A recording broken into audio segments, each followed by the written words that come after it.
ఉన్నటువంటి మాట అది ముందుగా మనం చూద్దాం. కీర్తన గ్రంథము 118వ కీర్తన మనం చూసినట్లయితే 20వ వచనంలో ఒక మాట రాయబడి ఉంది, ఇది యెహోవా గుమ్మము, నీతిమంతులు దీనిలో ప్రవేశించెదరు. ఈ మాట దేవుని మందిరానికి బయట రాస్తూ ఉంటారు. ఇది ఎవరైనా లోపలికి వెళ్ళాలని అనుకున్నప్పుడు ఈ వాక్యాన్ని చదవాలని అని ఆ మాట వాళ్ళు ఆ మాటని వారందరూ కూడా చదివి లోపలికి వెళ్ళాలి అని. అయితే దానికన్నా ప్రాముఖ్యమైనటువంటి మాట ఏంటంటే, మనం 22వ వచనాన్ని ఈ రోజున మనం ధ్యానం చేద్దాం. ఏంటంటే, ఇల్లు కట్టువారు నిషేధించిన రాయి మూలకు ఎలాగయ్యింది ఆ తలరాయి, ఏ విధంగా అవుతుంది ఆ తలరాయి. మన జీవితంలో ఉన్నటువంటి మనుషులమైనటువంటి మనం అందరము కూడా ఏదో ఒక విషయంలో నిషేధించబడినటువంటి వారముగా మనం అవుతూ ఉంటాం. ఇది ఎవరి గురించి దావీదు మహారాజు తెలియజేస్తున్నారని అంటే, యేసుక్రీస్తు గురించి ఆయన మాట్లాడుతున్నటువంటి మాట ఈ మాట. అందరూ కూడా ఆయన ద్వేషించి, ఆయన తృణీకరించి, ఆయన్ని మొహం మీద ఉమ్ము వేసి, ఆయన కొరడాలతో కొట్టి, ఈయన మాకు వద్దు, బరబ్బాయే మాకు కావాలి అని తృణీకరించినటువంటి ఆ యేసుక్రీస్తు మనకి మూలరాయి అయ్యి, మనకి పరలోక రాజ్యంలోనికి చేర్చగలిగేటువంటి ఆ మూలరాయిగా ఆ యేసుక్రీస్తు ద్వారా మాత్రమే మనకి పరలోక రాజ్యం ప్రాప్తించిందనేటువంటి విషయాన్ని ఈ మాట మనకి తెలియజేస్తుంది.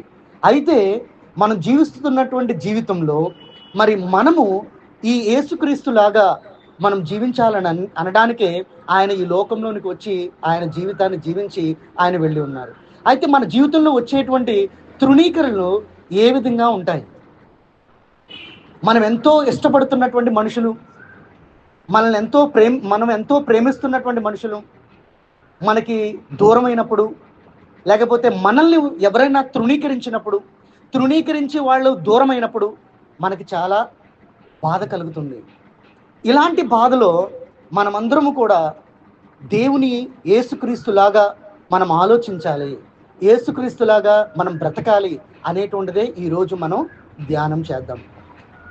ప్రియమైనటువంటి దేవుని ఉన్నటువంటి బిడ్డలందరికీ కూడా నేను దేవుని నామంలో మీకు చెప్పేటువంటిది మాట ఏంటంటే, దేవుని యొక్క వాక్యాన్ని ఆత్మతో ఆలోచన చేస్తూ కూడా ఈ లోకంలో సైన్స్ ప్రకారంగా కూడా మనం ఆలోచన చేయాలి. మనుషులమైనటువంటి మనం ఇక్కడ ఏదైనా ఒక వస్తువు మనకు కనిపిస్తుంది అని అంటే అది 3Dలో ఉంటేనే మన కంటికి కనిపిస్తుంది. అందుకనే ఈ లోకంలో ఉన్నటువంటి ప్రతిదాన్ని ఏమంటారని అంటే త్రికోణం అని అంటారనమాట. అదే హిందువులు అయితే ఏమంటారంటే 3 లోకాలు అని పిలవడం అనేటువంటిది వాళ్ళు జరుగుతూ ఉంటుంది. 3 లోకాలు లేకపోతే త్రికోణం అంటే ఏంటంటే దాన్ని ఇంగ్లీష్లో 3D అని అంటారు. 3D ఇమేజ్లో ఉన్నటువంటిది మాత్రమే మన కంటితో చూడగలం. అలా మన కంటితో చూడలేనటువంటి ఈ లోకంలో, ఈ విశ్వంలో ఇంకా చాలా ఉన్నాయి. ఈ 3Dకి మించినటువంటి స్థాయిలో, ఈ త్రికోణానికి మించినటువంటి స్థలంలో దైవం అనేటువంటిది ఉంది. అందుకనే మనం జీవించేటువంటి జీవితంలోకి, ఈ జీవనంలోనికి రావాలని అనుకుంటే ఆ త్రికోణానికి మించినటువంటి ప్లేస్లో ఉన్నటువంటి ఆ దైవం అనేటువంటిది మన మనుషుని యొక్క శరీరాన్ని దాల్చుకోవాల్సినటువంటి పరిస్థితి వచ్చింది. ప్రతి క్రైస్తవుడు ఈ లోకంలో చూసేటప్పుడు ఈ త్రికోణంలో చూసేటువంటి విధానానికన్నా మరి దేవుని యొక్క కోణంలో చూడడం అనేటువంటిది మనం అలవాటు చేసుకోవాలి. తోమా గారిని మనం చూసినట్లయితే మిగతా ఉన్నటువంటి శిష్యులకి తోమా గారికి ఉన్నటువంటి వ్యత్యాసం ఏంటి అని అంటే, తోమా గారు ఆయన ఈ త్రికోణంలో మనుషులు చూసేటువంటి ఈ కోణంలో ఉండేటువంటి వస్తువులు మాత్రమే ఆయన నమ్మగలిగేటువంటి విశ్వాసమును ఆయన కలిగి ఉన్నాడు. మిగతా ఉన్నటువంటి శిష్యులు కానీ, అక్కడ ఉన్నటువంటి బిడ్డలు కానీ వారందరూ కూడా ఆయన దైవంలో ఉన్నటువంటి కోణంలో ఉన్నటువంటి ఆ దైవాన్ని వాళ్ళు చూడగలిగి నమ్మగలిగారు. అందుకనే ఆ తోమ, నేను యేసుక్రీస్తు యొక్క అరచేతులలో శీలలు పెట్టి గుచ్చినటువంటి ఆ రంధ్రములలో నేను వేలు పెట్టి చూస్తేనే తప్ప నేను నమ్మను అని చెప్పి ఉన్నారు. అప్పుడు యేసుక్రీస్తు ఆ సన్నివేశంలో ఒక మాట చెప్పి ఉన్నాడు. ఏమన్నాడంటే, చూసి నమ్మిన వారి కంటే చూడక నమ్మిన వారు దాన్ని. చూడక నమ్మిన వారనంటే నువ్వు చూడకుండా లేకపోతే కళ్ళు మూసుకును అనేటువంటిది కాదు. నువ్వు చూస్తున్నటువంటి విషయం వెనకాల ఇంకోటి ఏదో ఒకటి దాగి ఉంది అనేటువంటి ఒక శక్తి అనేటువంటిది ఉంది, ఒక దైవం అనేటువంటిది ఉంది. మనల్ని నడిపించేటువంటిది ఆ దైవమే. మనం ఈ భూమి మీద ఉన్నాము అని అన్నా, ఒకవేళ ఈ భూమి మీద మనం లేము అని అనుకున్నా, ఏదో ఒక శక్తి మనల్ని నడిపిస్తుంది అనేటువంటి విశ్వాసాన్ని మనం కలిగి ఉండాలి. ఇక్కడ ఉండేటువంటి చూసేటువంటి దానికన్నా చూడకుండా వేరే కోణంలో ఉన్నటువంటి దాన్ని మనం నమ్మాలి. 3D ఇమేజెస్ని మనం చూడాలని అంటే 3D కళ్ళజోడు అనేటువంటి దాన్ని మనం పెట్టుకుని మనం చూస్తే అప్పుడు అవతలేపు ఉన్నటువంటిది మనకు కనిపిస్తుంది. అది లేకపోయిందని అనుకోండి, మనకు కనిపించదు. అలాగే దైవం ఉన్నటువంటి కోణంలో ఉన్నటువంటిది మనకు కనిపించాలని అంటే, ఇప్పుడు చూడండి, ఫర్ ఎగ్జాంపుల్ యోసేపు విషయంలో మనం చూసినట్లయితే, యోసేపు అతనికి ముందుగా దేవుడు దర్శనాన్ని చూపించి ఉన్నాడు. నువ్వు రాజు అవుతావు, బలహీనమైనటువంటి వారి మీద నువ్వు విజయాన్ని పొందుకుని ఒక గొప్ప పనగా నువ్వు ఏర్పడతావు, లేకపోతే ఒక గొప్ప రాజుగా నువ్వు అవుతావు, ఈ నక్షత్రాలు అన్నిటికన్నా ఒక గొప్ప నక్షత్రంగా నువ్వు అవుతావు అని ఒక దర్శనం చూపించిన తర్వాత చివరికి అతను ఎక్కడున్నాడు? గోతులో ఉన్నాడు. అతడు ఆ ప్రస్తుతమైనటువంటి ఆ సమయంలో ఉన్నటువంటి ఆ పరిస్థితిని మాత్రమే అతను చూసినట్లయితే, ప్రభువా నన్ను నువ్వు రాజుగా చేస్తానని అన్నావాడు, వీళ్ళందరికన్నా బలహీనమైనటువంటి వీళ్ళందరికన్నా నన్ను గొప్పగా చేస్తానని నాకు చూపించినటువంటి వాడు, తీరా చూస్తే నేను ఎక్కడున్నాను? గోతులో ఉన్నాను. ఆ కోణంలో చూస్తే, మన కళ్ళెదురుగా ఉన్నటువంటి పరిస్థితులు ఉన్నటువంటి వాటి కోణంలో మనం చూస్తే అక్కడ మనకి ఏమీ కూడా కనిపించవు. ఒక నిరాశ, ఒక నిట్టూర్పు, ఒక బాధ, ఒక లేమి తప్ప మిగతాది ఏది కూడా మనకు అక్కడ కనిపించదు. కానీ యోసేపు ఎంత మాత్రము కూడా అలా భావించలేదు. దేవుని యొక్క కోణంలో ఆయన చూడబట్టి ఆ గోతులో కూడా దేవుణ్ణి చూడగలిగేటువంటి ఒక అద్భుతమైనటువంటి విశ్వాసంలో ఆయన ఉన్నాడు యోసేపు. తోమ అలా లేడు. మన విశ్వాసం అనేటువంటిది తోమా విషయంలోగా ఉన్నదా, లేకపోతే అక్కడ ఉన్నటువంటి అపోస్తులైనటువంటి వారు దేవుడు తిరిగి లెగిస్తానని చెప్పి ఉన్నాడు యేసుక్రీస్తు, కాబట్టి ఆయన తిరిగి లేచినటువంటి విధంగానే మనల్ని కూడా ఆయన తిరిగి లేపుతాడు అని వాళ్ళు చూడకుండానే నమ్మి ఉన్నారు. మన క్రైస్తవ జీవితంలో దేవుడు ఆయన చెప్తున్నటువంటి ప్రామిస్ ఏంటనంటే, నువ్వు ఏదైనా దేవుడు చేస్తాడనేటువంటి కార్యములు నువ్వు చూసి నమ్ముతున్నావా, నువ్వు చూడకుండా నమ్ముతున్నావా? నేను ఉదయకాల సమయంలో కాకినాడ నుంచి 4 బయలుదేరి ఉదయమే ట్రైన్ వచ్చేస్తుందని సామర్లకోటకు వచ్చి, సామర్లకోట నుంచి వెయిట్ చేస్తూ ఉంటుంటే నేను దేవుని యొక్క వాక్యాన్ని నేను అనుకుంటూ ఉంటున్నాను. ప్రభువా నేను అక్కడికి వెళ్ళి ఏం మాట్లాడాలి, ఏమిది చేయాలి, ట్రైన్లో కూర్చున్న తర్వాత నేను ప్రిపేర్ అవుదాంలే దేవుని విషయంలో అని చెప్పి నేను అనుకుంటూ ఉంటే ట్రైన్ వచ్చిన తర్వాత ఆ జనాల్ని కిక్కిరిసిపోయారు మొత్తం. జనరల్ అంటే మనకి ఏసీ బోగి లాగానో స్లీపర్ లాగా మన కోసం సీట్ ఉండదు కదా. అయితే మొత్తం కిక్కిరిసిపోయారు. నేను అప్పుడు ఎక్కుతూ అని అనుకుంటున్నాను, నేను ఇందులో బైబిల్ ప్రిపేర్ అవుదామని అనుకున్నాను, వాక్యాన్ని ప్రిపేర్ అవుదామని అనుకున్నాను, కానీ నేను అసలు నిలబడ్డానికే ప్లేస్ లేనటువంటి విధంగా ఉంది, నేను ఇంకెక్కడ ప్రిపేర్ అవ్వగలుగుతాను అని అనుకుంటూ నేను ట్రైన్ బోగిలోకి ఎక్కిన తర్వాత అక్కడ నుంచుని ఉన్నాను. సీట్లు మొత్తం అన్ని కిక్కేసిపోవడం కాదు, నిలబడ్డానికి కూడా ప్లేస్ లేకుండా ఉంటే ఓ సీటు దగ్గర నుంచి ఇలా ఉంటుంటే అన్ని సీట్లు మొత్తం ఫిల్ అయిపోయినాయి. ఆ ఒక్క సీటు ఖాళీగా ఉంది. ఆ సీటు దగ్గర నిలబడుతున్నాను. ఆ సీటు దగ్గర ఇక్కడ నిలబడ్డాడు, అందరూ నిలబడ్డారు. ఆ సీటు మాత్రం ఖాళీగా ఉంది. అప్పుడు మనం ఏమనుకుంటాం, ఏదన్నా టాయిలెట్కి వెళ్ళాడేమో, వస్తాడేమో, అక్కడ కూర్చుంటాడేమో అని కూర్చున్నాను. నిలబడ్డాను, వస్తాడేమో అని. నిలబడిన తర్వాత 2 నిమిషాలు అయింది, 3 నిమిషాలు అయింది. ఆ ఎదురుగా ఉన్నటువంటి వాడిని ఇంకా ఇలా కింద నుంచి పైదాకా చూస్తా ఉన్నాడు. ఏం చేయాలో నాకు అర్థం అవట్లా. ఏదైతే అది అయింది, కూర్చునిపోతానని కూర్చునిపోయాను. ఆడు రాలేదు.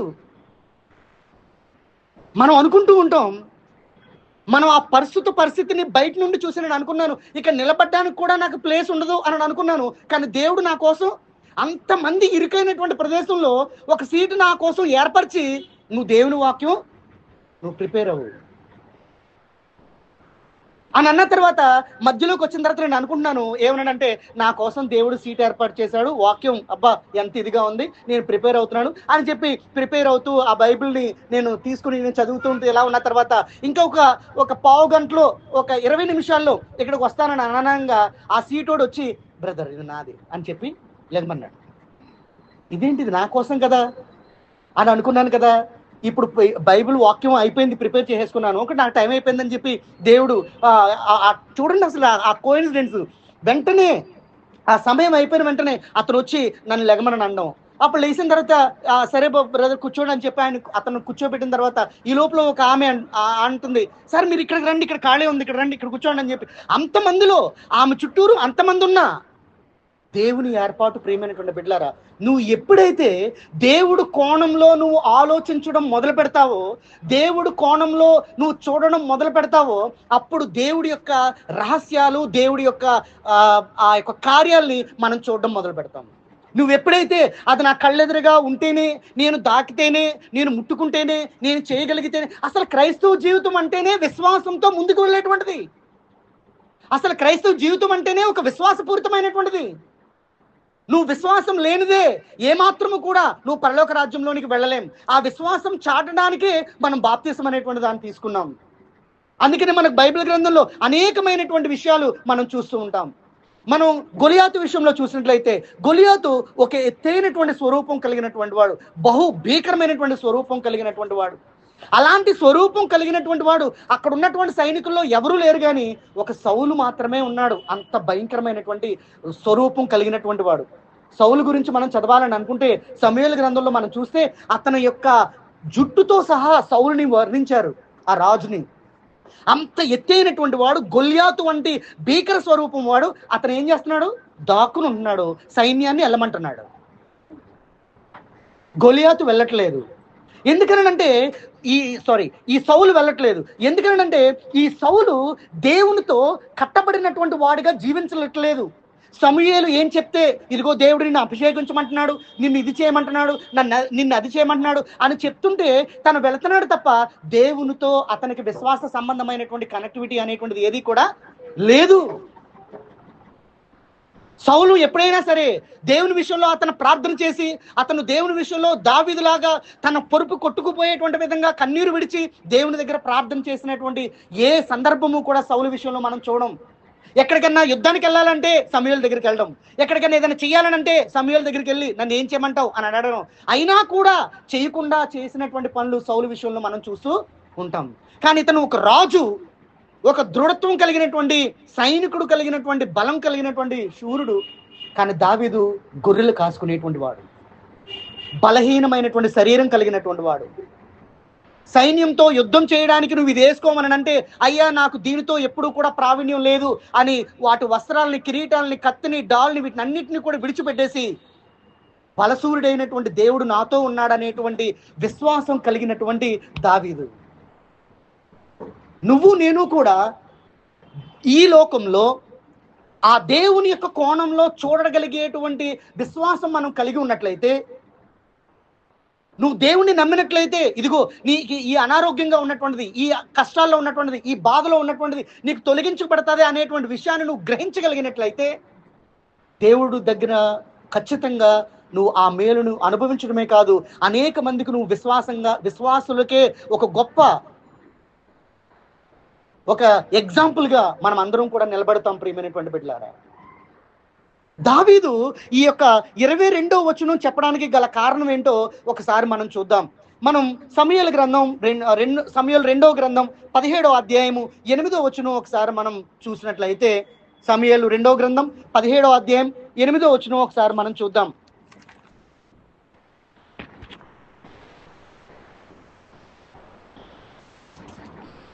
ఒకసారి ఎవరైనా ముందుగా తీసినట్లయితే ఒకసారి చెప్పు.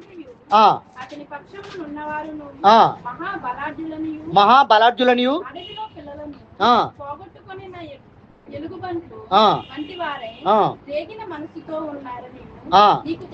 చాలు. ఇక్కడ చూడనట్లయితే ఈ మాట మరి దావీదు ఎవరితో చెప్తున్నాడు అంటే, ఈ మాటని ఎవరు చెప్తున్నారంటే, అహితోపేలు అనేటువంటి ఒక అతను, ఒక మంచి ప్రాణ స్నేహితుడు. అహితోపేలు అనేటువంటి అతను దావీదుకి ఒక మంచి ప్రాణ స్నేహితుడు.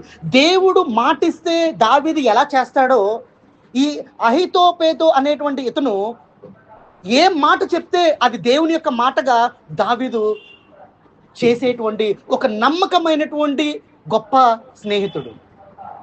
ఇలాంటి స్నేహితుడు దావీదుని తన యొక్క కుమారుడే రాజ్యం లాక్కుని తన తరిమి చంపడానికి దావీదుని మరి పరిగెట్టించి తరుముతూ ఉంటుంటే, దావీదు కొండల్లో గుట్లలో పరిగెడుతూ అతను ప్రయాసపడి వెళుతూ ఉంటుంటే, తన స్నేహితుడు తనతో ఉన్నాడనేటువంటి ఆనందంతో, ఒక ధైర్యంతో వెళుతూ ఉంటుంటే,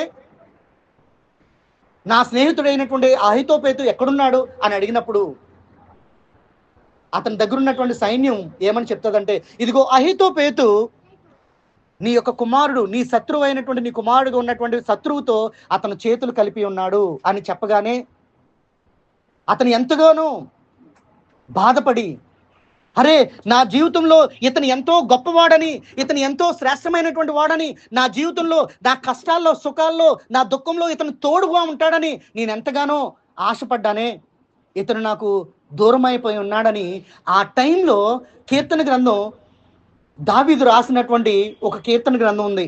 కీర్తన 55వ అధ్యాయం చూడండి. ఆయన ఎంతగానో తన స్నేహితుడు అనుకుని నమ్ముకుని, ప్రాణ స్నేహితుడని, దైవ సంభూతమైనటువంటి ఆలోచన కలిగినటువంటి వాడని, అహితోపేతుని తన దగ్గర పెట్టుకున్నటువంటి అతను శత్రువుతో చేతులు కడిపినటువంటి ఆ సన్నివేశంలో రాసినటువంటి కీర్తనే ఈ యొక్క 55వ కీర్తన. దీనిలో 13వ వచనం ఒకసారి చూడండి. ఈ పని చేసిన నీవు నా సహకారివి, నా చెలికాడవు, నా పరిచయుడవు, మనము కూడి మధురమైన గోష్ఠి చేసి ఉన్న వారము ఉత్సవమునకు పోయి చూడండి. ఎంత ప్రాణ స్నేహితుడుగా ఉన్నటువంటి అహితోపేతు దావీదు ఎంతగా అతన్ని నమ్మి ఉన్నాడని అంటే, ఉత్సవ కాలంలోనూ సమూహములతో వెళ్ళి మందిరానికి వెళ్ళి దేవునికి ఆయన అర్పణలు అర్పించుకుని ఎంతో శ్రేష్టంగా సన్నిహితంగా ఉన్నటువంటి వీళ్ళ విషయంలో అతను ఎంతగా బాధపడుతున్నాడంటే చూడండి, అలాంటి వారికి నా చెయ్యి విడిచిపెట్టి నా శత్రువులతో చెయ్యి కలుపుకున్నటువంటి వారికి మరణము అకస్మాత్తుగా వచ్చునుగాక, సజీవులుగానే వారు పాతాళమునకు దిగిపోదురుగాక, చెడుతనము వారి నివాసంలోని వారి అంతరంగమునందును ఉన్నది. చూసారా, అతని స్నేహితుడి పట్ల తను ఎంతగానో బాధపడుతూ కుమిలిపోతూ రాస్తున్నటువంటి ఆ మాట నిజమే.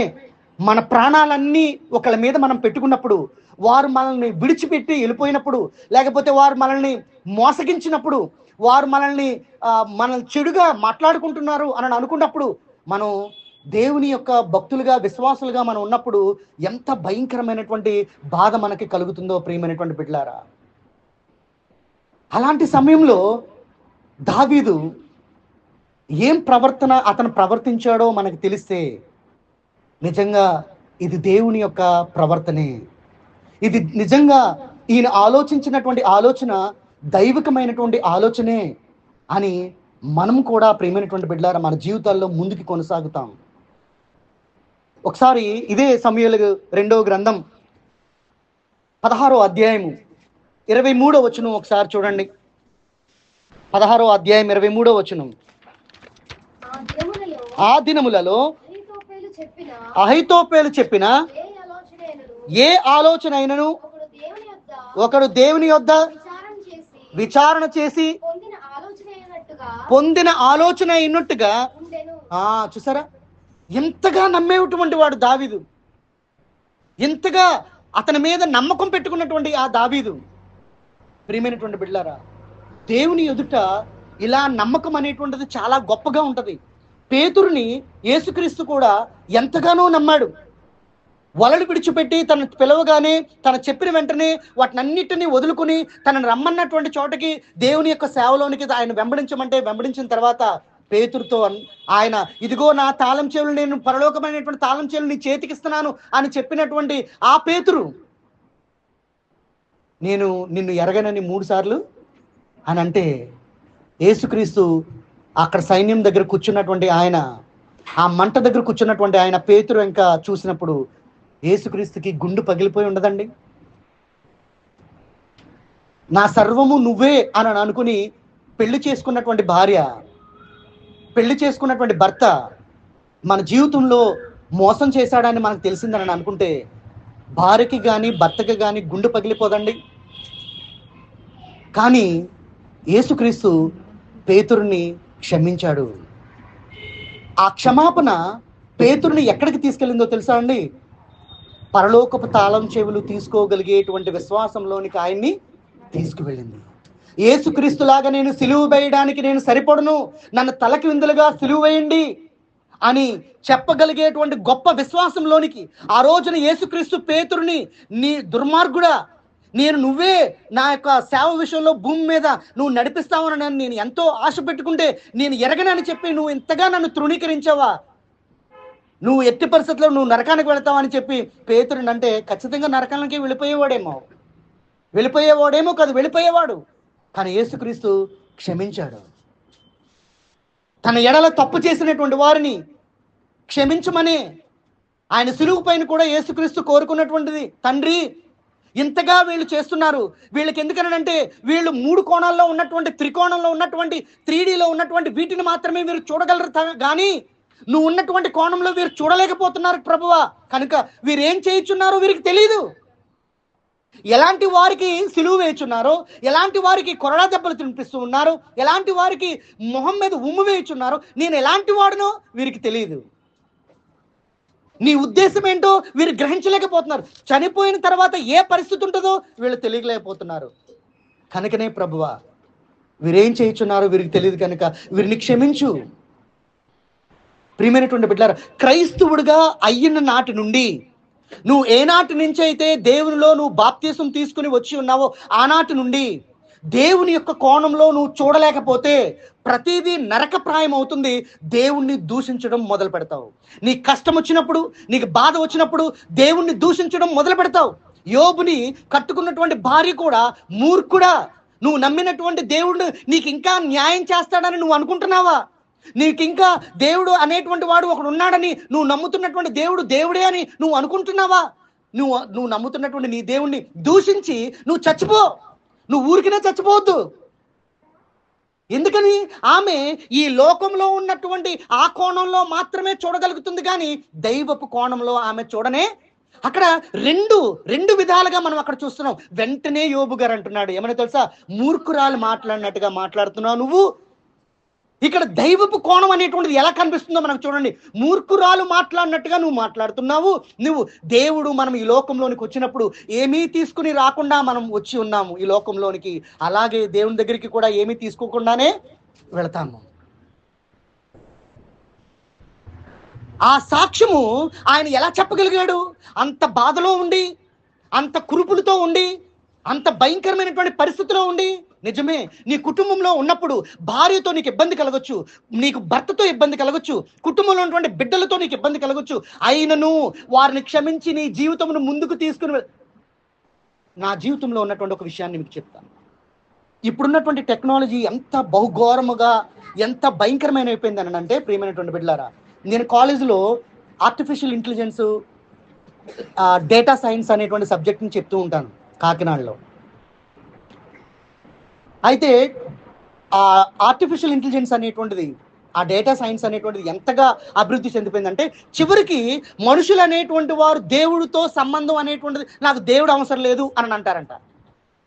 ఎందుకని అంటే, నీకు ఏదైనా అవసరం కావాలని అనుకోండి, ఆ ఆర్టిఫిషియల్ ఇంటెలిజెన్స్ దగ్గరికి వెళ్ళి, నాకు ఇలాంటి ఇబ్బంది ఉంది, నాకు ఇలాంటి బాధ ఉంది, నేను దీని నుండి తప్పించుకోవాలంటే ఏం చేయాలి అని అంటే, ఆ ఆర్టిఫిషియల్ ఇంటెలిజెన్స్ నీకు సలహా ఇచ్చేస్తుంది. ఆ ఆర్టిఫిషియల్ ఇంటెలిజెన్స్ నీకు సలహా ఇచ్చి ఆ ఇబ్బందుల్లోంచి నిన్ను తప్పించేస్తుంది. నువ్వు అప్పులు పాలైపోయావు అనుకోండి, ఏ అప్పులు ఉన్నాయి, ఎంత ఉంది, ఏంటి పరిస్థితి మొత్తం అంతా కూడా ఆర్టిఫిషియల్ ఇంటెలిజెన్స్ చెప్తే, అది నువ్వు దానిలో నుంచి ఎలా బయటికి రావాలో. ఒక ఆమెకి 10 లక్షల అప్పు ఉందంట. ఆర్టిఫిషియల్ ఇంటెలిజెన్స్తో వెళ్ళి, నాకు ఇలా 10 లక్షల అప్పు ఉంది, నా పరిస్థితి ఎలా ఉంది, నేనేం చేయాలి అని అంటే, ఆ 10 లక్షలు అప్పు తీర్చడానికి ఓ సలహా ఇచ్చిందంట. ఆ సలహా పాటిస్తే 10 లక్షల అప్పు తీరిపోయిందంట. ఆవిడ ఇంక దేవుడి దగ్గరికి ఎందుకు వెళ్తుంది? ఒకసారి మా ఆవిడతో, నా భార్యతో నాకు ఒకసారి వ్యతిరేకత వచ్చింది. పాస్టర్ గారు అయితే భార్యతో వ్యతిరేక రాదా? దెబ్బలాట్లు అవ్వా? ఓ పాస్టర్ గారు వచ్చి పెళ్ళికి, పాస్టర్ గారు అంటున్నాడు ఏమనంటే, మా సంఘంలో ఉన్నవాళ్ళు నా దగ్గరికి వచ్చి బతిమలాడతారండి. దేని గురించి బతిమలాడతారండి పాస్టర్ గారు? ఒక్కసారన్నా దెబ్బలాడుకోండి, మీ ఇద్దరు దెబ్బలాడుకుంటే చూడాలని ఉందండి. ఎప్పుడు దెబ్బలాడుకోరు ఏంటండి, మనస్పర్ధలు రావేంటండి అని చెప్తున్నాడు ఆయన పాస్టర్ గారు. అది నిజమా అబద్ధమా? అది పూర్తిగా 100కి 1000 రెట్లు అది అబద్ధమే. భార్య భర్త అన్నటువంటి తర్వాత కష్ట సుఖాలు అనేటువంటిది ఖచ్చితంగా వస్తాయి. ఎందుకంటే సొలొమోను మహారాజు ప్రసంగి గ్రంథంలో అంటాడు ఏంటంటే, నీవు చనిపోయిన తర్వాత ఏమవుతావో తెలియకుండా ఉండడానికి సుఖ దుఃఖములు అనేటువంటివి దేవుడు నీకు అనుగ్రహించి ఉన్నాడు అని. దేవుడు మనకి అది కలగజేసిన తర్వాత నీకు కష్టాలే రావట్లేదు, నీకు దెబ్బలాట్లే అవ్వట్లేదు, లేకపోతే బాధలే కలగట్లేదు అని అంటే నువ్వు ఖచ్చితంగా నువ్వు అబద్ధం చెప్తున్నట్టు, వాక్యాన్ని అబద్ధం అని నువ్వు ఒప్పుకున్నట్టు లెక్క. ఒకసారి ఇలాగే నా భార్యతో వ్యతిరేకత వచ్చి నేను ఉంటుంటే నేను పౌరుషానికి వెళ్ళిపోయి నేను ఖచ్చితంగా ఉన్నాను, నేనేం వ్యతిరేకంగా లేను, ఎందుకని నా విషయంలో ఇలా ఉన్నావు, అబ్బాయి ఎట్టి పరిస్థితుల్లో నేను మాట్లాడను అని నేను ఫీల్ అయిపోతూ ఉన్నాను. ఫీల్ అయిపోతూ మొబైల్ పట్టుకుని సీరియస్గా నేను ఆలోచన చేస్తూ ఉన్నాను. ఈ లోపల మెసేజ్ వచ్చింది మొబైల్కి. ఆ మెసేజ్ చూసి చదివిన తర్వాత ఆర్టిఫిషియల్ ఇంటెలిజెన్స్ నాకు ఓ మెసేజ్ పంపించింది. మీ చేతిలో ఎవరైనా ఫోన్ వాడుతున్నారని అంటే ఖచ్చితంగా ఆ ఫోన్ నువ్వు చేతితో పట్టుకుని నువ్వేం ఆలోచన చేస్తున్నావో, నువ్వేం చేస్తున్నావో ప్రతి ఒక్కటి ఈ ఫోన్ ఉంటుంది. ఇప్పుడున్నటువంటి పరిస్థితిని బట్టి ఇప్పుడు నువ్వు ఏ పరిస్థితుల్లో ఉన్నావు ప్రతి ఒక్కటి ఫోను ఆలకిస్తూ ఉంటుంది. అందులో మెసేజ్ వచ్చింది. ఏమొచ్చిందో తెలుసా? స్త్రీ చాలా బలమైనటువంటిది, ఆమెను నువ్వు వ్యతిరేకించి నువ్వు ఉన్నావని అంటే ఒంటరోడు అయిపోతావు.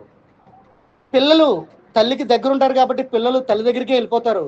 నువ్వు ఒంటరోడు అయిపోయిన తర్వాత మూలపడి చావడం తప్ప నీకు ఇంకేం పని లేదు, నీకు ఇంకేం ఉండదు, జాగ్రత్త అని ఒక మెసేజ్ పంపించడం మొదలుపెట్టింది. భయంగా ఉంటుందా? భయంగా ఉండదా? నిన్ను ఒక మనిషి అబ్జర్వ్ చేస్తున్నాడో లేదో ఏమో అన్నటువంటిది తర్వాత విషయం. కానీ ఇప్పుడు ఫోన్ చేతిలో లేకుండా ఏ మనిషి కూడా ఎవరు కూడా ఉండటం లేదు. ఒక బెచ్చమెత్తుకునేటువంటి వాడు కూడా ఫోను యూజ్ చేసేటువంటి పరిస్థితే. కాబట్టి ఇప్పుడు ఫోన్ లేదు అనుకునేటువంటిది ఎవరికి కూడా లేదు.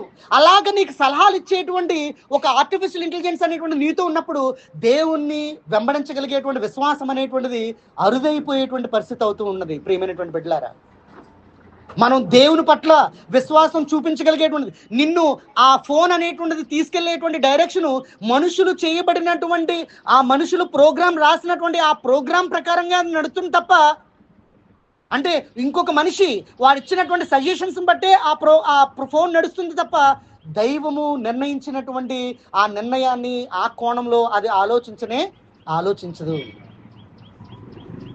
కాబట్టి ప్రియమైనటువంటి బిడ్డలారా, ఇక్కడ దేవుని యొక్క హృదయం ఏంటో మనం తెలుసుకోవాలని అంటే ఫోన్లో చూస్తేనో, ఆర్టిఫిషియల్ ఇంటెలిజెన్స్లో చూస్తేనో, లేకపోతే ఇంకో మిషన్ లెర్నింగ్ అనేటువంటి వాటిలో చూస్తేనో, డేటా సైన్స్ అనేటువంటి వాటిలో చూస్తేనో మనకి ఏమాత్రం కూడా మనం సరైనటువంటి జీవితాన్ని మనం ముందుకి కొనసాగించలేము. బైబిల్ ఒకటే, దేవుని యొక్క వాక్యం ఒకటే మనల్ని ముందుకు తీసుకువెళ్తుంది. దీన్ని మనం గమనించినటువంటి రోజున దేనిని కూడా ఎలాంటివి వచ్చినప్పటికీ కూడా దేవుని యొక్క వాక్యం తప్ప, మన ప్రకటన గ్రంథం 22వ అధ్యాయంలో మనం చూస్తూ ఉంటాం, దీనిలో ఉన్నటువంటి ఒక వాక్యము చేర్చబడదు, దీనిలో నుండి తీయబడదు. ఒకవేళ అలా చేసినట్లయితే బైబిల్లో ఉన్నటువంటి వ్యాధులన్నీ కూడా వారికి సంప్రదిస్తాయి అనేటువంటి ప్రకటన గ్రంథం 22వ అధ్యాయంలో మనం చూస్తూ ఉంటాం. ప్రియమైనటువంటి బిడ్డలారా, ఒకసారి ఇక్కడ చూద్దాం, ఒక మాట చూడండి. సమూయేలు 2వ గ్రంథము 15వ అధ్యాయము 31వ వచనం చూడండి ఒకసారి. ఇందాక 30వ వచనం మనం చూసి 15వ అధ్యాయం 30వ వచనం నుంచి చదవండి. అయితే దావీదు ఒలీవల చెట్లు కొండ ఎక్కుచు ఏడ్చుచు తల కప్పుకొని పాదరక్ష లేకుండా చాలు. చూసారా అతను ఎంత దీన స్థితికి వెళ్ళిపోయాడంటే, తన కుమారుడు ద్వారా పాదరక్షలు కూడా లేకుండా ముసుగు వేసుకుని కొండపైకి తన ప్రాణాన్ని కాపాడుకుంటూ కొండపైకి వెళ్ళిపోతూ ఉన్నాడు. ఆ కొండపైకి వెళ్ళిపోతూ తన ప్రాణాన్ని దక్కించుకోవడానికి అవమాన పాలైపోయి జనమందరి ముందు తన కుమారుడు తన యొక్క భార్యల విషయంలో అవమానం కలుగజేస్తున్నాడు. రాజ్యం అందరి విషయంలో ప్రజలందరూ కూడా దావీదుకు వ్యతిరేకంగా మలుచుతూ ఉన్నాడు. తన ప్రాణాన్ని కాపాడుకోవడానికి పరుగెత్తుకుంటూ చెప్పులు లేకుండా కొండెక్కుతూ ముసుగేసుకుని దాక్కుంటూ వెళ్ళిపోతూ ఉన్నటువంటి పరిస్థితుల్లో అతను ఏం చేయడానికి ఆ కొండపైకి వెళ్తున్నాడండి? ప్రార్థన చేయడానికి. 31వ వచనంలో చూడండి, అక్కడ మాట ఉంటుంది.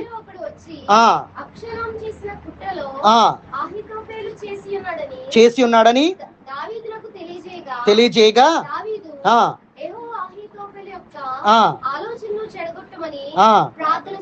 చూసారా ప్రియమైనటువంటి బిడ్డలారా, మన మీద ఒక శత్రువు ఎవరైనా వ్యతిరేకంగా ఆలోచన చేస్తున్నాడు అని అంటే వెంటనే మనం ఆడు చచ్చిపోతే బాగుండు అని ఆలోచన చేస్తాం. వాడు నాశనం అయితే బాగుండు, వాడికి నష్టం కలిగితే బాగుండు అని మనం ఆలోచన చేస్తాం. కానీ దైవికమైనటువంటి ఆలోచన ఎలా ఆలోచిస్తుంది అని అంటే దావీదులాగా. దావీదు తన ఆలోచన భంగం కావాలనేటువంటి ప్రార్థనే చేస్తున్నాడు తప్ప, తనకి కష్టం కలిగినప్పుడు తన ప్రార్థన చేస్తున్నాడు తప్ప. ఇప్పుడు ఒకరింట్లో చనిపోయారు అనుకోండి, ఎవరైనా ఇంట్లో, ఆ చనిపోయినటువంటి వారింట్లో అమ్మ ప్రతి ఒక్కరికి కూడా ఈ మరణం అనేటువంటిది వస్తుంది, నువ్వు బాధపడకమ్మా, నువ్వు ప్రార్థన చేయి అని అంటే ఆ సమయంలో ఆ మాటలు ఆ కుటుంబానికి చాలా కోపాన్ని రప్పిస్తాయి. మేము ఇంత బాధలో ఉంటే మమ్మల్ని ప్రార్థన చేయమని ఎలా ప్రార్థన చేయమండి? ఇంత పరిస్థితిలో ఉంటే మేము ప్రార్థన చేయాలండి అంటే ఎలా ప్రార్థన చేయాలండి? మాకు మనసు రావట్లేదు, మా మోకరించడం రావట్లేదు. దేవుడా, నువ్వు ఉన్నవాడు అయితే నాకు ఎంత ఆపద కలిగితే, మా కుటుంబానికి ఎంత నష్టం కలిగితే నువ్వు చూస్తూ ఉండిపోతావా? ఇంత ప్రార్థన చేసి ఉపవాసం చేసి ప్రతిరోజు శుక్రవారం అనక ఆదివారం అనక ఏ రోజు మానకుండా ప్రార్థన చేస్తున్నటువంటి మా కుటుంబంలో ఇంత శోకాన్ని పెట్టినటువంటి నీకు మేము మోకరించి ప్రార్థన ఏ విధంగా మేము చేయగలుగుతాం అని దేవుని మీద తిరిగి ఆయన మీద పోరాటం చేయడానికి మనం హృదయం కలుగుతుంది. కానీ దేవుడికి ప్రార్థన చేయడానికి మోకాళ్ళు వంగవు. కానీ దావీదు గొర్రెలు కాసుకుంటూ ఉన్నటువంటి ఆ దావీదును తీసుకొచ్చి రాజుగా చేసినటువంటి ఆ దేవాతి దేవుడు ఈ రోజున చెప్పులు లేకుండా ముసుగు వేసుకుని ఒక దొంగలాగా కొండలకి పారిపోతూ తన ప్రాణాన్ని కాపాడుకుంటూ పారిపోతూ నిజ స్నేహితుడని నమ్ముకుంటున్నటువంటి స్నేహితుడు కూడా మోసం చేసి శత్రువుతో చేతులు కలిపి తనని చంపడానికి ఒక పన్నాగం పన్నడానికే సలహా ఇచ్చినటువంటి వాడుగా అయిపోయినటువంటి సమయంలో దావీదు వాళ్ళ చావుని మరణాన్ని కోరుకోకుండా వాళ్ళ గురించి ప్రార్థన చేస్తున్నాడు. ఎంత గొప్ప హృదయం అది, దేవుడు హృదయం. అందుకని దేవుడిని ఏమన్నాడు తెలుసా? నా హృదయానుసారుడు. దేవుడు ఎలాగైతే ఆలోచన చేస్తాడో, ఎదుటి వారి పట్ల ఎలా అయితే ప్రవర్తన చేస్తాడో, యేసుక్రీస్తు ఎలాగైతే వారిని శిక్షిస్తున్నటువంటి వారిని దూషిస్తున్నటువంటి వారిని, మొహం మీద ఉమ్ము వేసినటువంటి వారిని వీరిని క్షమించు ప్రభువా అని ఎలాగైతే ప్రార్థన చేసి ఉన్నాడో, ఆ మాట చూడండి ఎంత గొప్పగా ఉంటుందంటే ప్రియమైనటువంటి బిడ్డలారా. అబ్షలోము విషయంలో అక్కడ దావీదు ఏమడుగుతున్నాడు అని అంటే ఒకసారి చూడండి. అక్కడ ఒక మాట 18వ అధ్యాయం 32వ వచనం.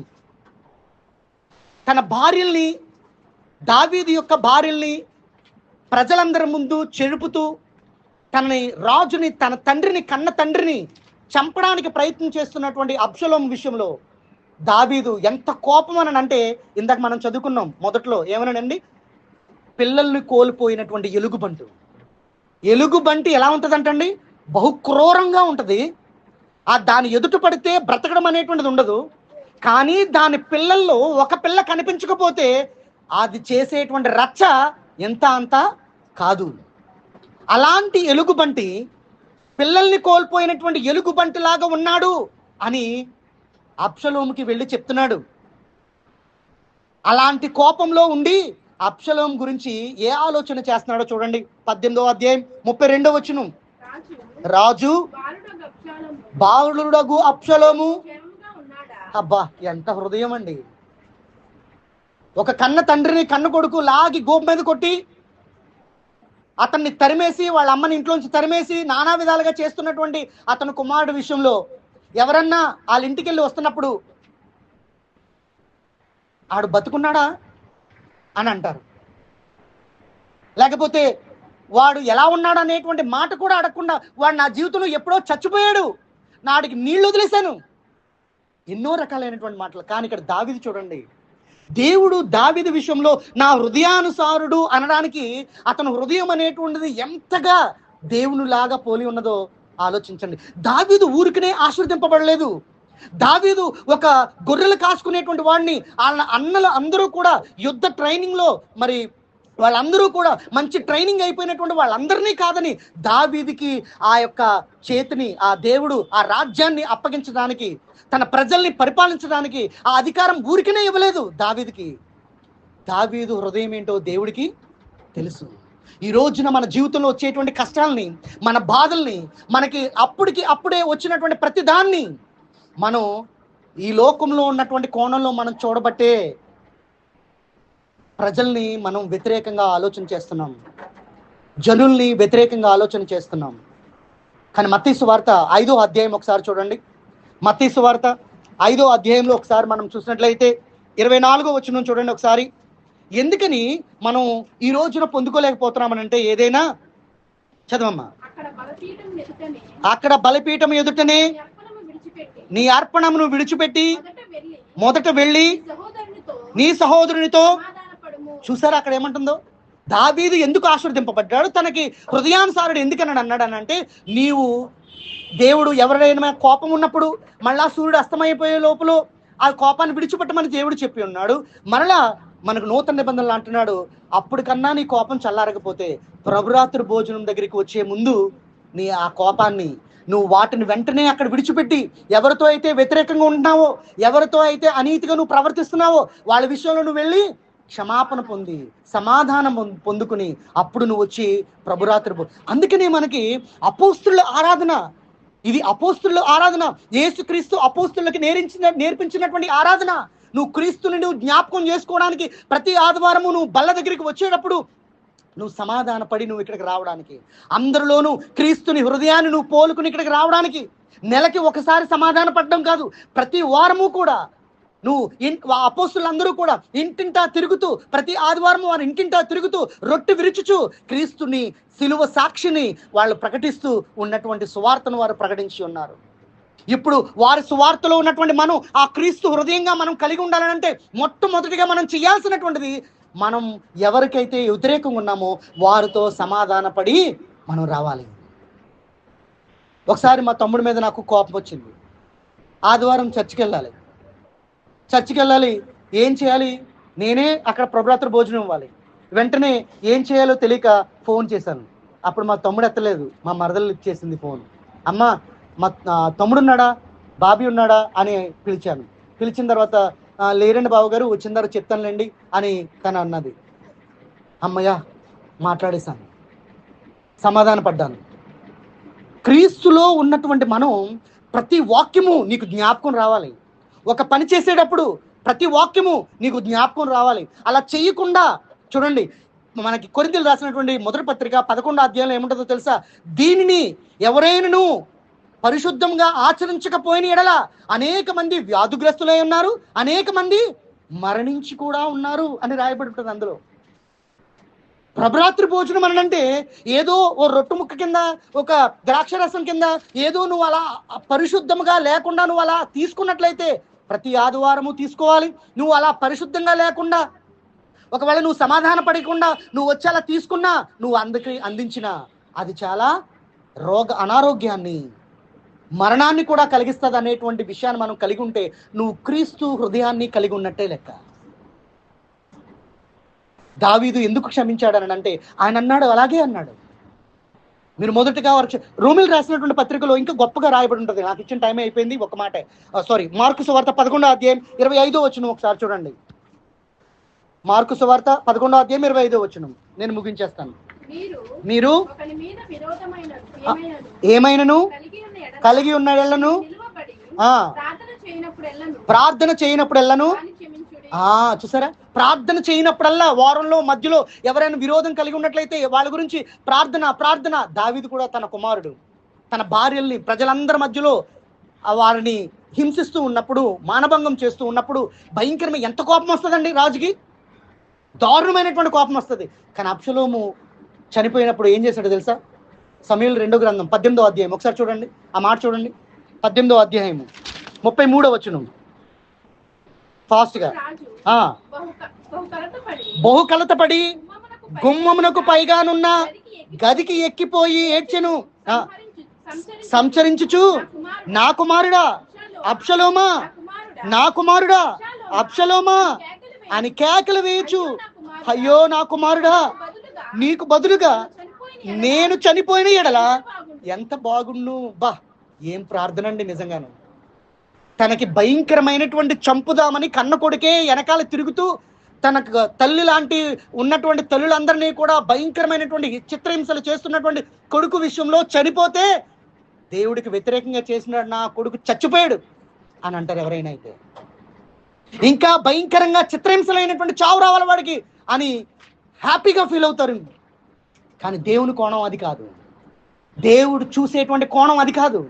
అతను వెంటనే మేడపైకి వెళ్ళి, అయ్యో నా ప్రియ కుమారుడా, నీ బదులు నేను చచ్చిపోతే బాగున్నాను అంటే, దేవుడు హృదయం ఎంత గొప్పగా తను కలిగి ఉన్నాడండి. నువ్వు ఆశీర్వదింపబడాలి అని అంటే ప్రియమైనటువంటి బిడ్డలారా, నువ్వు దీవించబడాలని అంటే నీకు ఊరికనే వచ్చేది ఆశీర్వాదం. నీవు నీ పాపాలు నన్ను క్షమించే ప్రభువా, ఇదిగో నేను ఇల్లు కట్టేసుకుంటాను అనుకుంటున్నానని పాస్టర్ గారిని పిలిపించేసి ప్రార్థన చేసుకున్నంత మాత్రాన నువ్వు స్లాబ్ వేసి నువ్వు వేసేలేవు. చదువులో ఉన్నతమైనటువంటి స్థితిలోకి వెళ్ళిపోయేటువంటి పరిస్థితి నీకు వచ్చేది. ఉద్యోగం మీద ఉద్యోగాలు, ప్రమోషన్ల మీద ప్రమోషన్లు ఏదో నీకు వచ్చేవు. నీ జీవితంలో, నీ యొక్క జీవనంలో దేవుని హృదయాన్ని పోలినటువంటి బిడ్డలు ఉన్నావా? కీర్తన గ్రంథం 33వ అధ్యాయం 13-14 వచనాలు చూసినట్లయితే ఆయన రాజ్యంలో నుండి నరులందరినీ కూడా దృష్టించుచూ ఉన్నాడు అని అక్కడ మనకు వాక్యం తెలియజేస్తూ ఉంటుంది. ప్రియమైనటువంటి బిడ్డలారా, చదవమ్మా. ఆ ఆకాశంలో నుండి కనిపెట్టుచూ ఉన్నాడు, ఆయన నరులందరినీ. చాలు, నన్ను ఆయన దృష్టించుచూ ఉన్నాడు. ఈ రోజున నువ్వు నేను ఎలా ఉన్నాం? ఎదుటి వారి విషయంలో క్షమాపణ కలిగి ఉన్నామా? ఎదుటి వారి విషయంలో నువ్వు నీది తప్పు కాకపోయినా ఎదుటి వారు అలా చేసి ఉన్నట్లయితే వారిని క్షమించిన రోజున దేవుడు నీ హృదయాన్ని పోలిన వాడు అయి ఉంటావు. ఖచ్చితంగా నువ్వు పరలోక రాజ్యానికి నువ్వు చేరువలో అవుతున్నట్లు లెక్క అని నువ్వు గుర్తించుకుని ఎదుటి వారిని క్షమించడానికి మనం ముందుకు వెళ్ళాలి. అలాగున్నట్లయితే ఈ రోజున అందరూ కూడా ఏమన్నారు తెలుసా? వివాహము అనవసరం. ఎవరి దగ్గర వివాహం వెళ్ళి అప్పుడే వివాహం ఎందుకురా, అప్పుడే పెళ్ళి ఎందుకురా? కానీ దేవుడు ఏమంటున్నాడు వాక్యానుసారంగా? భార్య దొరుకుట మేలు, భార్య దొరుకుట మేలు. అసలు నీకు భార్య దొరకడం అనేటువంటిది మేలు అని దేవుడు వాక్యం చెప్తుంటే పెళ్ళప్పుడే ఎందుకు చేసుకుంటున్నావురా? నరకం కాకపోతే బ్యాచులర్ పార్టీ. కానీ ప్రియమైనటువంటి బిడ్డలారు, దేవుడు నరుడు ఒంటరిగా ఉండటం మంచిది కాదు. ఒకవేళ నీ ఇంట్లో ఏదైనా శోధన వచ్చినా ఏదైనా వచ్చినా ఆ ముళ్ళు నీకు ఉండడం ఇష్టం అనుకుంటా. దేవుడు చెప్తూ ఉన్నాడు పౌలుతో, నీకు ఆ ముళ్ళు ఉండకపోతే నువ్వు భయభక్తులతో ఉండవురా. పౌలు గారిని అంటున్నాడు, అయ్యా నా నీడ పడినా కూడా వీళ్ళు స్వస్థత పడిపోతున్నారయ్యా, నేను ప్రార్థన చేస్తుంటే చచ్చిపోయినాడు కూడా తిరిగి లేస్తున్నాడయ్యా, కానీ నాకు కనుచూపు మాత్రం క్లియర్గా కనిపించట్లేదయ్యా, నాకేంటి ప్రభువా, నాకు ఈ పరిస్థితి ఏంటి ప్రభువా అని అంటుంటే దేవుడు ఏమంటున్నాడండి? పౌలా, నీకు ఆ ముళ్ళు ఉండడం మంచిది. నువ్వు భక్తిలో ఉండగలడానికి, నీవు దేవుని యొక్క విషయంలో ప్రతిసారి కూడా ఒక్క అంగీతోనే దేవుని సువార్తన చేయడానికి, నీ ఆస్తి అంతటిని విడిచిపెట్టి రావడానికి, ప్రతి దానికి ఇది ముళ్ళు నీకు గుచ్చుకుంటూ ఉంటుంటేనే నువ్వు సరైనటువంటి పరిస్థితిలోకి వెళ్తావు. నీ జీవితంలో అనారోగ్యం వస్తుందా, బాధ వస్తుందా, శ్రమ వస్తుందా, కష్టం వస్తుందా, ఇది నా ముళ్ళు నన్ను సరిచేయడానికి వస్తుంది. నా భర్త విషయంలో, భార్య విషయంలో, బిడ్డల విషయంలో నీకు అననుకూలత వచ్చిందా, దేవుడు నిన్ను సరిచేయడానికి, ఆయన కోణంలో నిన్ను సరిచేయడానికి, ఆయన కోణంలో, ఆయన మార్గంలో నిన్ను తీసుకువెళ్ళడానికి దేవుడు నిన్ను సరిచేయడానికి ఆ ముళ్ళును పెట్టి ఉన్నాడని నువ్వు భావించి దేవుని యొక్క ఆలోచన ప్రకారంగా, దేవుని యొక్క హృదయానుసారంగా మనం ముందుకు వెళ్ళినట్లయితే ఖచ్చితంగా మనం ఆశీర్వదింపబడ్డాం, సరైనటువంటి మార్గంలో వెళ్తాం. మనమే కాదు, మన కుటుంబం అంతా పరలోక రాజ్యానికి చేరగలిగేటువంటి విధంగా ఉంటాం. ఇప్పటికైనా ఆశించినటువంటి ఆ సమయం అనేటువంటిది ఏమీ పోలేదు. మనం ఇప్పటికైనా మనం బాప్తిసం పొంది ఉన్నాం, దేవుని రక్షణలో పొంది ఉన్నాం. మనం పాటించేటువంటి ప్రతి ఒక్కరిలో ఎవరైనా విరోధులు ఉన్నారేమో, మన చుట్టాల్లో ఉన్నారేమో, మన కుటుంబంలో ఉన్నామేమో, మన భార్యతో, మన భర్తతో, మన బిడ్డలతో, ప్రతి ఒక్కరితో సమాధానపడి ప్రభురాత్రి భోజనంలో మన పాలు పొందులు పొందుకున్నట్లయితే నువ్వు రుచి చూడలేనటువంటి ఆశీర్వాదాన్ని మనం చూస్తాం. అలా చేసినందుకు దావీదుకి మరలా ఏ జనమైతే తృణీకరించారో, ఏ జనమైతే వద్దని తిరగబడ్డారో, అదే జనం మళ్ళీ దావీదుని ఆ కొండల్లోంచి, అడవుల్లోంచి తీసుకుని వెళ్ళి రాజుగా సింహాసనాన్ని మళ్ళీ కూర్చోబెట్టారు. చనిపోయేంత వరకు ఆ రాజ్యాన్ని ఎవరూ కూడా తీయలేకపోయారు. కారణం ఏంటో తెలుసా? అతను క్షమించగలిగేటువంటి హృదయాన్ని కలిగి ఉన్నాడు. నీ కుటుంబంలో నీ భార్యని క్షమించలేకపోతున్నావేమో, నీ బిడ్డల్ని క్షమించలేకపోతున్నావేమో, నీ యొక్క భర్తను క్షమించలేకపోతున్నావేమో, క్షమించి చూడు. దేవుని యొక్క హృదయాన్ని నువ్వు పాటిస్తావు, దాని తర్వాత సంతోషాన్ని అనుభవిస్తావు. అటు విధంగా మనం అందరం జీవించాలని నన్ను నేను హెచ్చరికను కలుగు చేస్తూ, మీకు హెచ్చరికను కలుగు చేస్తూ, ఈ అవకాశం ఇచ్చినటువంటి మీ సేవకులకు వందనాలు తెలియజేస్తూ, మీకు వందనాలు తెలియజేస్తున్నాను. కొద్ది వాక్యం దేవుడు దీవించునుగాక.